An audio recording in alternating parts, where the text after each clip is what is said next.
Record. Item number 1, continued from December 7, 2011, LEHD report and resolution and CAO report relative to the authority to issue up to $23 million in tax-exempt multifamily housing revenue bonds for the Chinatown Metro Apartment Project in CD1. Okay. And this item is scheduled for 12:14 in council. Okay. Is there anybody here for public comment? I do not have any public comment cards on item number 1. Public comment is now open. See no one filling out a card or coming forward. Public comment on item number 1 is now closed. Any questions from the members of the committee? No? Okay, seeing no questions, then it'll be a recommendation to adopt the CAO's report. And Mr. Chair, since we don't have a quorum, all actions would be communication to the chair. Communication from the we'll go to item 2. Item number 2, LEHD and CAO report relative to authority to release an RFP for the LEHD Urgent Repair Program for the 2012-2013 program year and approval to execute a contract amendment with AG Pacific Construction and Develop Corp. to increase the contract by $100,000 to $200,000 and extend the term for an additional 3 months. And this item is scheduled for 12:14 in council. Okay. With that, we'll go to public comment first. Is there anybody here for public comment? I do not see any public comment cards before me on item number 2. Anybody here for item number 2 on public comment? Seeing none, public comment is now closed. With that, is there any questions from the members? Okay. Seeing no questions from the members, then we communication from the chair to approve item number 2. Next, we have item number 3. Item number 3, LEHD and CAO report relative to approval of 6 contractors selected through an RFP for conducting lead outreach, education, enrollment, and training for the lead hazard remediation program, and a request for authority to apply the Housing and Urban Development 2012 Nofa Lead Hazard Reduction Demonstration Grant Program. And this item is scheduled for 12:14 in council. Okay. We do have a public comment card on item number 3. Public comment is now open on item number 3. Linda Kite.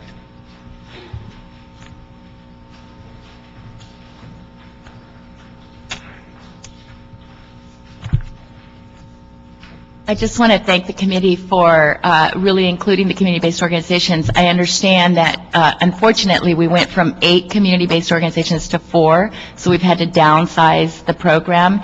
And that has more to do with federal rules on how many grants you can apply for at one time or another. But I want to strongly recommend that we move forward and also take into consideration, where groups are located and what kind of services they've been providing to the community. So thank you. Thank you. And if you have any suggestions about any of the recommendations on the federal rules, you can get them over to my office. Thank you. Okay. Thank you. Okay. Seeing no more public comment cards on item number 3. Anybody else on item number 3? Seeing none, public comment on item number 3 is now closed. Any questions from the committee? Okay. This is a great program. Lead is a silent killer amongst our children. It has an extremely detrimental effect on their ability to learn, and it is a lifelong effect if they should fall into ingesting lead. Specifically, it's a problem with lead-based paint in some of our older facilities. Yes? Do you have a comment on that? About 8 years ago, we put together a lead abatement program with the county. And one of the first times we had a multi-jurisdictional effort. So I'm glad to see it mature to this point after 8 years. But there is a reference made to where the agencies are coming from. Do we have a sense of, are we looking at where they come from in terms of the city of LA or the county, or does it matter? I mean, how is that weighed? I'm just curious. These particular programs, looking at the names of them, and some of them I do know where they're at, they appear to all be within the city limits, and they seem to be organizations that operate with this program and other programs in those various communities. For example, Pacoima Beautiful is in Pacoima, Right. which is in the city of LA.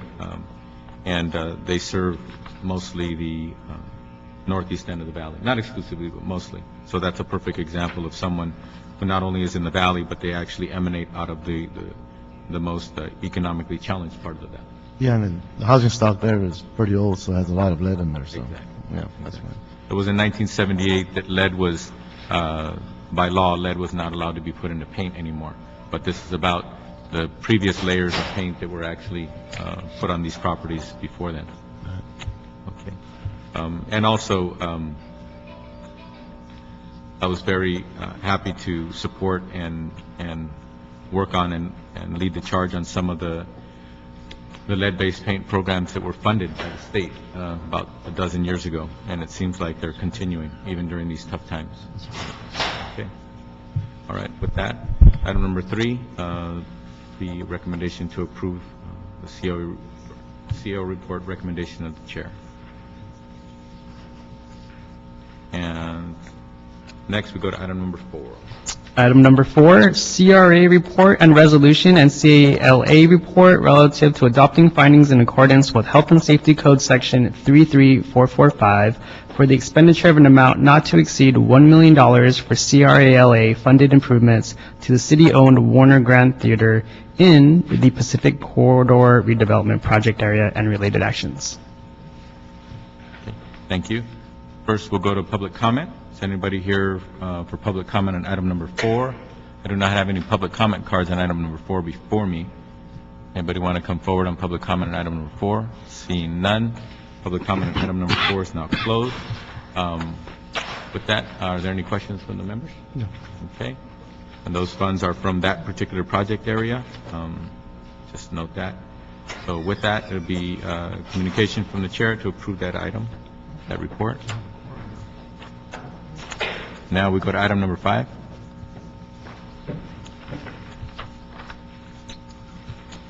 Item number 5, the CRA report and CAO report relative to an amendment to the fiscal year 2011-2012 CRALA budget for additional carryover resources of $212.3 million. And with the entrance of Councilmember Alarcon, we now have a quorum. Yes, thank you. Hold on to that. We now have a quorum. We're now joined by Councilmember Alarcon. So we have a quorum with Councilmember Reyes, myself, Chairman Cardenas, and Councilmember Alarcon. We have gone through items 1, 2, 3, 4, and we heard those items, and there were no amendments to those reports. So with that, if we could go back to those items and approve them. Any objections? Okay. So items 1, 2, 3, and 4 have been approved. Those reports are approved as presented. Okay, back to item 5. Okay. So, Pardon me, Mr. Yes. Chair, for the record, these reports will now be a committee report rather than a communication. Yes, thank you. So item number 5, now that we have a quorum, CRALA report and CAO report relative to an amendment to the fiscal year 2011-2012 CRALA budget for an additional carryover resources of $212.3 million.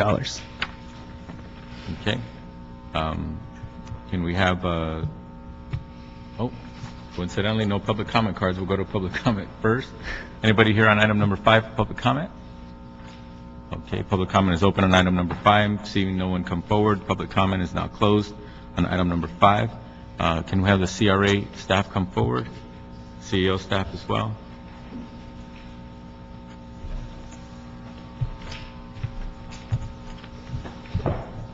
First, I'd like to hear from the CAO. Any comments on the report? Lisa Johnson-Smith, City Administrative Officer.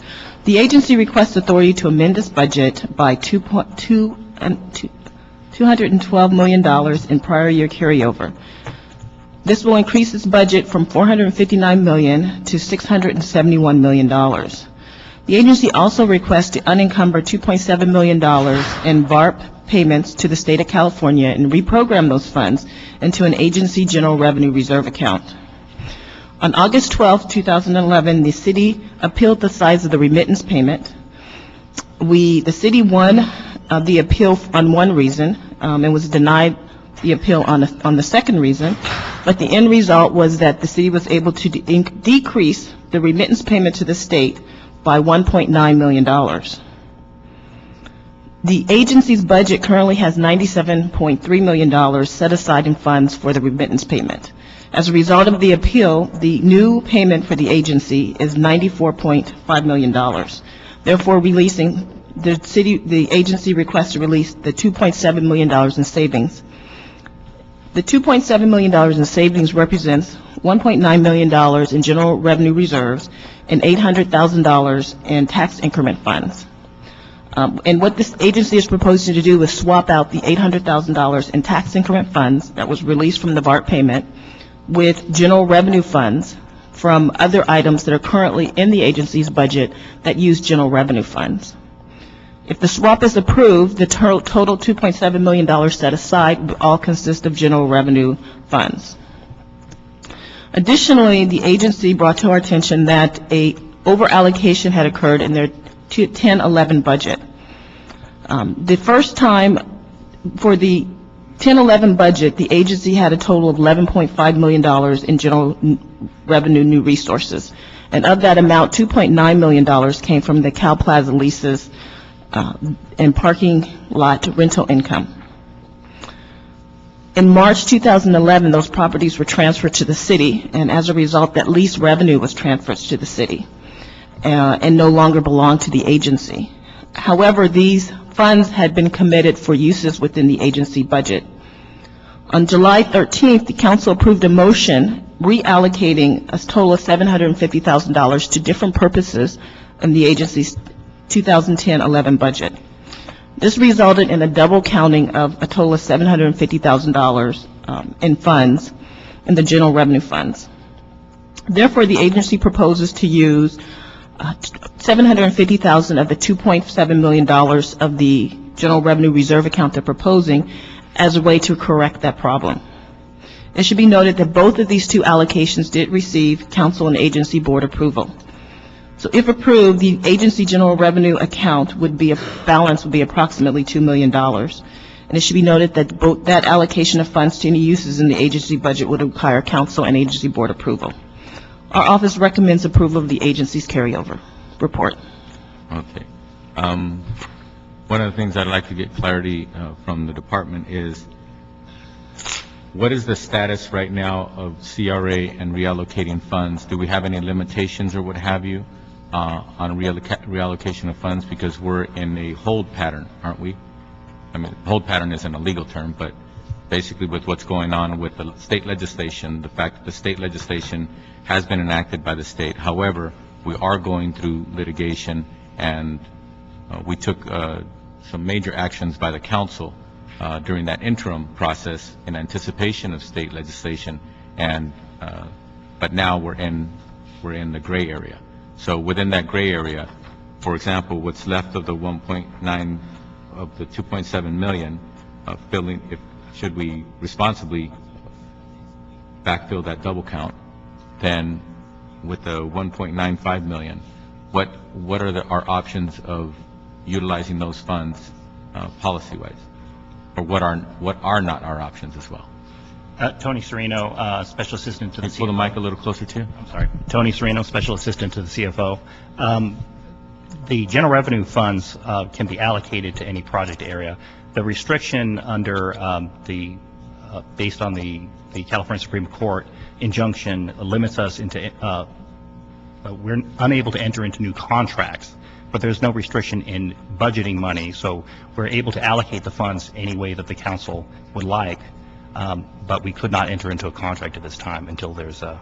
So basically, once we put it into a project area and there's a project in that area, then we can, the only eligible projects to get an additional infusion of money at this time, such as a portion of this money, would be a project that's already under contract. If there's an existing contract, that would be correct. We could use these funds under an existing contract. Okay. Right. We could allocate in the normal way. Yes, you can budget these funds however you like. Do a new contract. Right, you can't enter into a new contract at this time. Councilman Ackley Padilla, Chief Deputy to the CEO. What this action would do is allow us to get back into business immediately upon a resolution with the court. That's why we're taking these actions in the interim. Mm-hmm. Okay. Any questions? Yeah. It's been about 5 years now we've been working with the regional area of the river corridor, from the valley all the way through to South LA, South Central. And we've been able to work with the CRA to support efforts that have benefited the region, pending on projects that were in the pipeline. We have already a relationship with the River Corporation. Last budget cycle, in speaking with Ms. Esso, we were looking at how we can support the River Corporation and the river development process. At that time, I was told, if you just let us go through this process, we will make a commitment to support you with the River Corporation and the river as a whole in terms of where they can qualify for funds.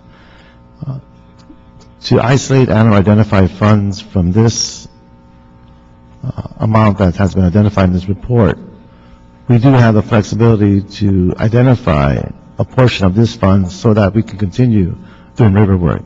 Would that be accurate? That is accurate, yes. So at this stage, we're looking at monies that were identified. When did we know about this funding? When did this happen? This past Monday?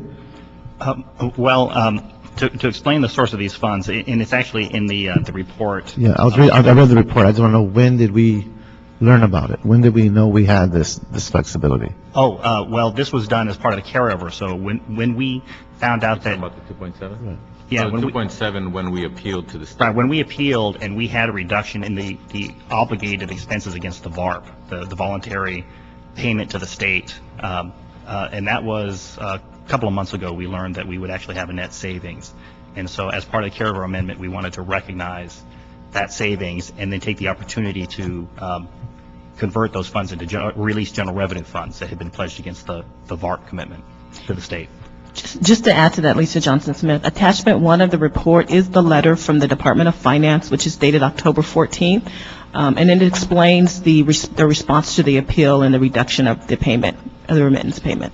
So we had, since October, the CRA had the ability to start speaking to the council as to the possibility of having these resources. Right. Initially, the general revenue, the release of general revenue was something that once we realized we had some money we could refund, we had to determine what was the best course of action in returning funds. And so in looking at that, we realized that there was $1.9 million in general revenue that had been pledged toward the VARP payment. So that became our priority in releasing those funds because that would give us the most flexibility. Well, one, I want to thank the CRA for their support of the river efforts, whether it's in the River Corporation or specific projects along the corridor. Colleagues, one of the challenges we have is that how do we address the question of how we increase revenue for the city and how we develop economic development opportunities for the city. And the approach I've been taking on the river corridor is to look at it from a regional point of view. It's not a District 1 issue or a District 13 or, it's not a specific district. My request of this committee is if we can amend the recommendation to isolate $1 million for the river corporations, they can continue that work.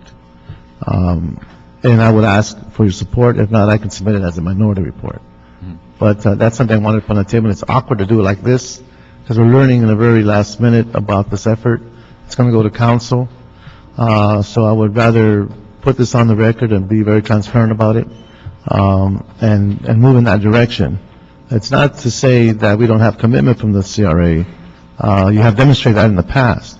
But here's to formalize that level of support for a regional effort that essentially mirrors the purpose and the goals of the CRA. One thing I'd like to comment on that is this is not coming to council this week, and we are going to break. So this will come to council early in January, perhaps the first or second week that we're back. And with that, it will give us an opportunity for us to be able to report to our colleagues what we'd like to do with a portion, or if not all of those funds. With all due respect, I have my designs on some of this money as well. So out of respect to you and my colleagues on the committee, what I'd like to do is take that as a recommendation to the staff that we evaluate your request, and that we take these few weeks to go ahead and go over that, and then when we get to the council floor, we can go ahead and whether it's $1 million that you had requested, or if it's a fraction thereof, or what have you, that we can agree or not agree on that, and then we can move forward with that. So formally, it would be, how would we treat it from this committee?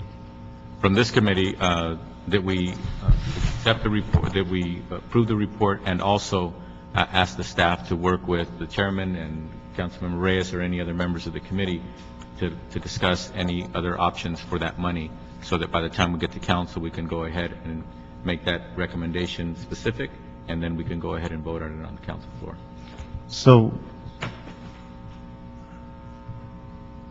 If I could add, one of the things that we would also like to add to the record is that we feel it's prudent to have some amount of reserves of general revenue funds, because we use those funds in part to advance, because we have a very aggressive grant program, and we use the general revenue funds as a backstop in the event of a reimbursement that doesn't come through. And also for unanticipated expenses, there could be unanticipated legal expenses or some other expenses that occur during the course of a fiscal year. So we feel that there should be some amount of funds set aside for reserves, if at all possible. But obviously, we want to be able to be supportive in any way we can for these types of projects. I appreciate that, but out of respect to the chair, do you suggest I make then a verbal amendment now for the record, or you want me to wait so when we come back, then have the amendment made? Yeah, exactly, Which one do you prefer? I'd rather we work with the staff. First of all, we work with our staffs first.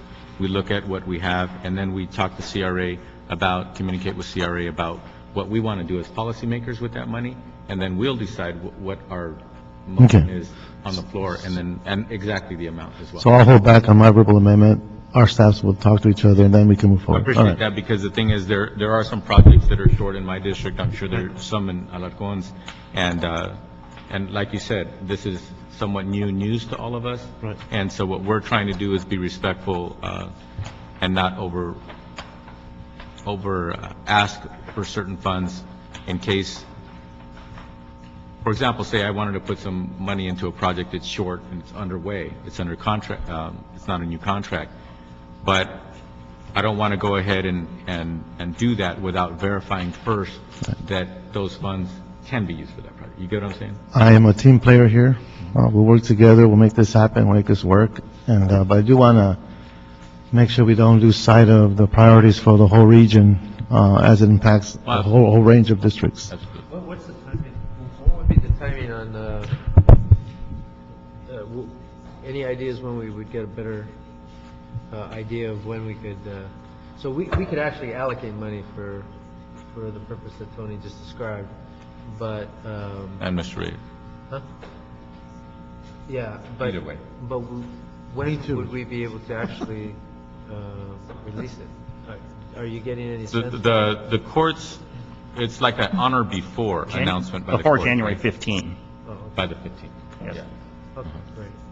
But very likely we'll take this action before the 15th, because that's above and beyond this internal stuff. Yeah, so just to clarify, council members, so the creation of the general reserve account wouldn't be subject to the stay, but any allocations for projects, new projects, would be subject to the stay. Correct.